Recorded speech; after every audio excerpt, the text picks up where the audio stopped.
It's time for Ask the Expert on News Talk 1340 KWLM. And it is Ask the Expert time, and we've got two experts in studio today with United FCS, John Madsen, Regional Vice President. John, good to see you this morning. Hi, good morning, Bill. And Adam Ulbricht, the Communications Specialist at United FCS. Adam, good to see you again as well. Thanks for having us. Yeah, not a bad place to be today, a nice view of the lake, and yet the air conditioning is working. So you're living the good life up here, Bill. I really am. I don't realize how lucky I am. That's for sure. I even broke down and put my window unit in at home yesterday, I think, trying to get ahead of it a little bit. Sure. So. But no, I guess, for our farm friends, livestock at this time, too, you want to keep them as comfortable as possible. And even for people that maybe just have a household pet or an outdoor pet especially, make sure they've got water and shade and watch out. Absolutely. These next few days are going to be real critical for the livestock folks. And, of course, now those that have had the opportunity to maybe upgrade their facilities over the last number of years, you'll probably seeing a lot of, misting and different ways to help keep them cool. And, it's really going to be needed now in the next couple of days. But this is where that investment pays off during times like this. Really, the production will hopefully stay up there, and if it's in dairy and even in, the other aspects if you're raising hogs or whatever it might be, So, absolutely. It's, I think what's unfortunate at times is some of this YouTube video and some of these things that you always, I shouldn't say always, but where you'll see depictions or pictures of some real mistreatment of animals, how unfortunate, because that gives the impression that the entire agricultural world is painting that kind of a scene out there, and nothing could be further from the truth. I have ever stepped on a yard to see any, kind of a treatment like that. And what people really have to realize, to be successful in agriculture means maintain great animal husbandry. We want great animal health. We want, a good health protocol for people that are coming on those farms. We just, our producers that we work with want to do all those things as best as they can to help themselves. Obviously, in the end, it's just best for everything. So. Well, and our turkey industry, they really learned that lesson, was a very costly one about, the biosecurity. And yet there were things you could have had, 99 and 10% security, and it maybe still would have spread. Just the conditions were such. And I hope they learned a lot, too. And we have, so far, knock on wood, we haven't had a problem. Before we get to what we really want to talk about, I was going to ask you, too, because, we don't want to leave our crop producers either. This is a very important time in corn because of the silking and the pollination now that's going on, during this stretch. I know Wes Nelson had a very interesting program on just how that works. And, there's a couple of hours a day when it's likely to occur. And, you want a little breeze some of those mornings and that type of thing. And really the extreme heat isn't the best thing, either during this time. But, boy, it's amazing how good some of these crops look. I'm just astounded. Yeah, you're absolutely right. We've heard kind of comments on both ends of the spectrum right now, Bill. Those that have been fortunate enough not to be hit by some of the severe weather that's come through our general area, I've heard more than once. I really feel fortunate how my crop is looking and how it's progressing. In most cases, people have had really good, fairly steady, nice water. Heat has been adequate, of course. What more could you ask for at that point? It's unfortunate. We do have some acres out there in a lot of spots that have been hit by some of this adverse weather. And of course, those that might be real close to Wilmer here know the severe hailstorm that went through just south of town. Not fun. We had a large gathering of local producers and extension professionals and a few last week and kind of talk through that thing. And I know our staff has been out helping do some accompanying on hail adjustments and so forth, just trying to get a handle on what kind of damage may be there. But really, in the end, you're not going to know until the end. Yeah, and, that's just right. Simply have to wait and let it play itself out. So. Yeah. Well, it's a special year for United FCS as well, and I know you guys are partners with Farmfest down there, and I imagine you'll be doing some things to commemorate this anniversary. So, Adam, that in the communications division, that's certainly your ball game there. Absolutely, as you mentioned, Bill. This is our 100th anniversary. It was actually on July 17th, so not too long ago. 100 years ago, President Woodrow Wilson signed the Federal Farm Loan Act.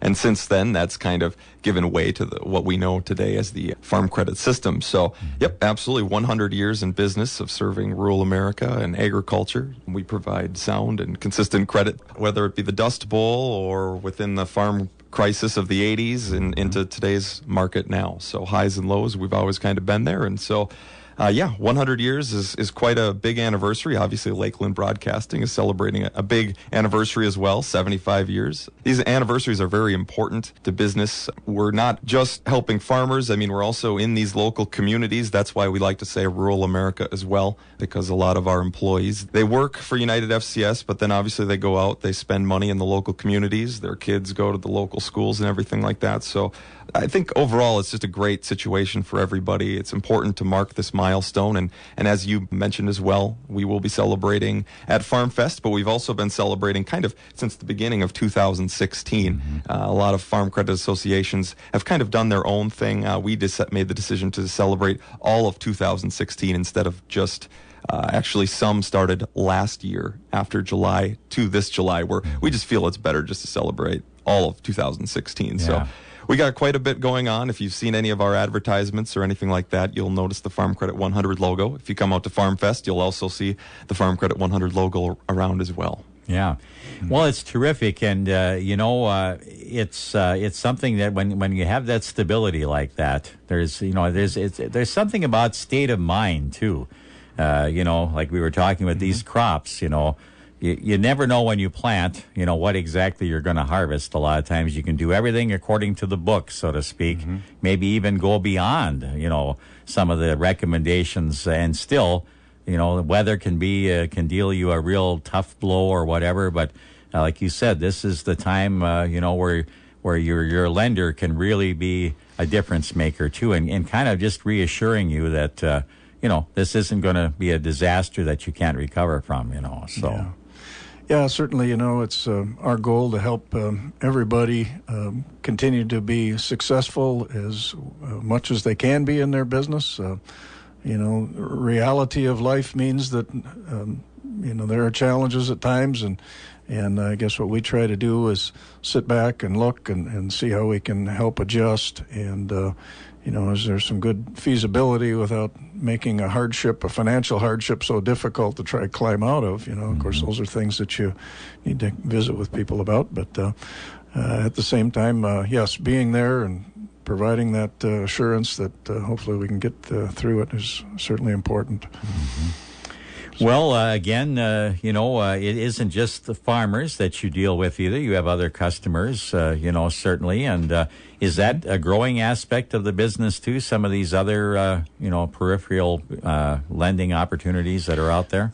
Yeah, I think probably the one that comes to mind most, Bill, is helping some of our rural homeowners out there with some of the needs that they have. Our charter and our mission in the farm credit system has really remained static, I guess is maybe a good way to describe it. We were put into existence really to serve rural America and agriculture, and that is still the shoebox that we're in today, and yet there are some areas that we can continue to help serve that rural American population, and one is that rural home area. It's unique because so often, at least in our area here, we've got a lot of small country sites, people that may own these, 20 to 40 acre tracts of land perhaps. They want to feed a few head of cattle for themselves, or, kind of dabble in some agriculture, but they've got some other off-farm opportunities going on to make a livelihood. And we can come in and work with those kinds of properties very easily. We understand, the dynamics of those buildings or those extra outbuildings, just what's going on. There's probably some cropland involved in those cases. And at least our system can help in those situations, provide a real stable, fully amortized long-term real estate loan that gets to be real difficult to find, for example, out of the secondary home market. They just don't have it. They shy away. They don't want to be in anything greater than a house and 1.5 acres typically. So it's just a niche that we continue to see, and we've served that really well over the years. Adam, you have any other thoughts on some of these things? I would just like to say that it is very important to have some of these products and services for rural America. I mean, obviously, when we think of the country, the stereotype is, well, farming and stuff like that, and that's a large core of our business, but it is important, especially when you look at the changing demographics of your outstate regions. More and more people are heading towards big urban centers. A lot of my generation, younger people, are going there. So you need credit and you need some of these services to really be around and help slow down. Hopefully at some point it'll reverse a little bit, where there will be some people coming back out into the country, because we need a thriving rural community and economy and stuff like that. Minnesota, obviously, I think 1/5 of all jobs are directly tied to agriculture. So, I mean, you need a strong rural community, you need a strong rural economy, and obviously farmers and other industries out here in rural America are very important. So that's kind of our focus. I think a lot of times we think about farmers only, but it's more than that. It's other industries, it's other people living out here.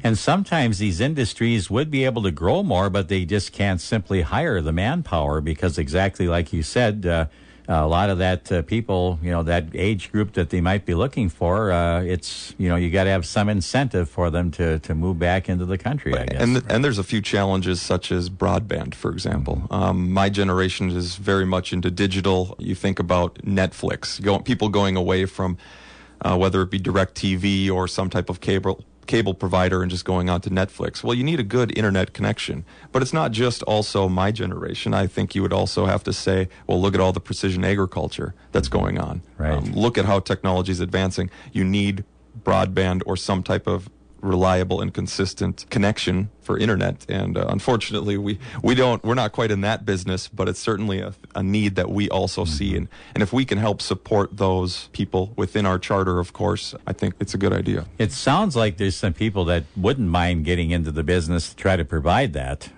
service, and as you mentioned, this precision agriculture, I mean, it has really taken off the last 10 years now, and it's got to be taking a certain amount of space on that broadband, too, to do all these things. They have all this, GPS technology available, and I don't know about drones, if they're going to, I mean, they seem to be a growing aspect, too, for everything from maybe pollinating. We were just talking about that. If there's the rest of nature isn't cooperating, maybe these little drones can even go flying between the rows of corn. I understand that you can, just launch almost a swarm of them into a field and take care of that job in just minutes, We have appraisal services as well, and I think drones are a very applicable technology for that. And I mean, it's amazing what they could do just from being overhead for, even 100 feet. They can somehow determine the slope and they can determine the moisture levels. I mean, it's incredible. Yeah, that is amazing. Yeah, it's fascinating, and we have no idea where we might,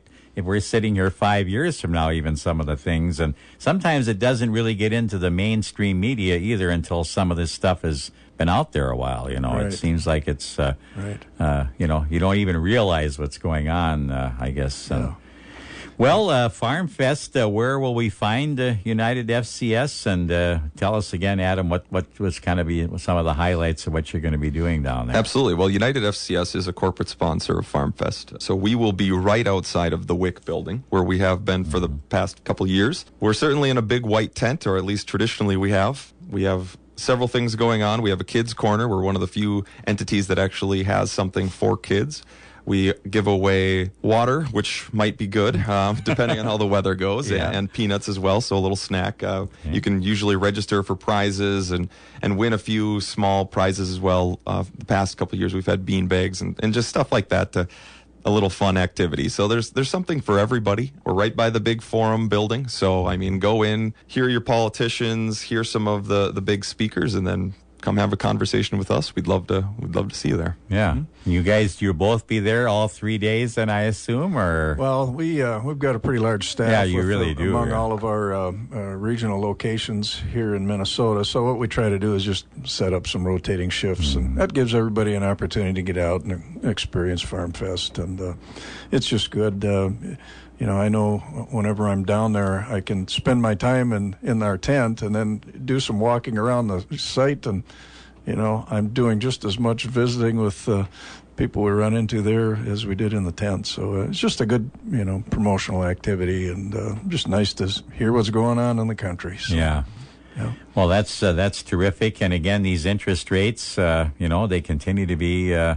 If you're going to borrow money, this is not a bad time to do it. I guess if it's for something that you hopefully need and hope it will help your business. So.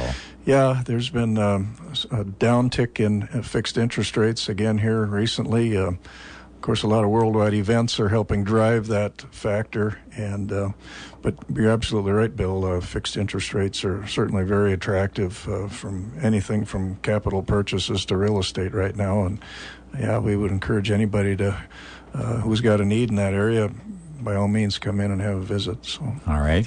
What's the best way to check out more about the various services and products you have? Well, we'd probably just encourage you to just simply give us a call.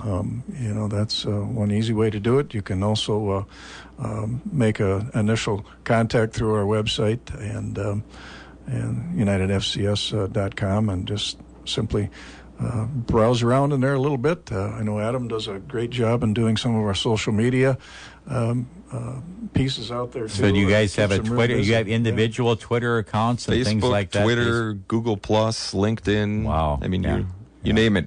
Yeah. Feel free. We'd love to hear from you. Well, that sounds really interesting. And I suppose like when we had that hail event, there's probably quite a bit of chatter on the social media at times like that. So yeah, some of those things get pushed out and a few pictures get taken. And, nowadays news and information, as you well know, you're in the business, can travel so fast. Oh, yeah, it's just instantaneous. And we really appreciate it as being kind of a news entity that when people send us stuff too, that can get redistributed. And like the other night, the storm in Granite Falls, I mean, it was amazing the extent of the damage really with that wind over there. So I was down in that neighborhood all day Sunday helping clean up some trees with some extended family members, and boy, I saw some corn that was just flat. Well, I had to believe that with that 85, 90 mile an hour winds that and it sounded like it lasted quite a while too. It wasn't just 1 or 2 minutes and it was over with. Exactly. So those little popcorn storms can really pop sometimes. Oh, yeah. It's just tough. And I heard this morning on the Linder Network down in the Rochester area, they just had a kind of a localized area there. Okay. I think Nerstrand, they mentioned the town where a lot of green snap, where the corn and everything.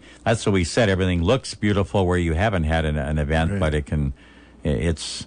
Yep. It's hard to look beyond your own field sometimes, too, when you've been devastated. I mean, I know just driving on 23 out of Wilmer past Cashwise, and I could not believe, how the crops look just between Candio High and Wilmer over there. I've never seen them quite as green as the corn and the alfalfa and everything. I mean, the soybeans, just lush, I mean, is the only word I could think of it. And pretty fortunate with the resources we have around here, isn't it? No, it really is. Yeah, you think of how people survive on some of this land in other parts of the world, and here we sit, on some of the most, rich agricultural land there is, I guess. So it's amazing. Certainly blessed. Yeah. Well, good to see you both. Good health to everyone, and thanks for coming by to visit with us. Sounds good. Thanks. Thank you.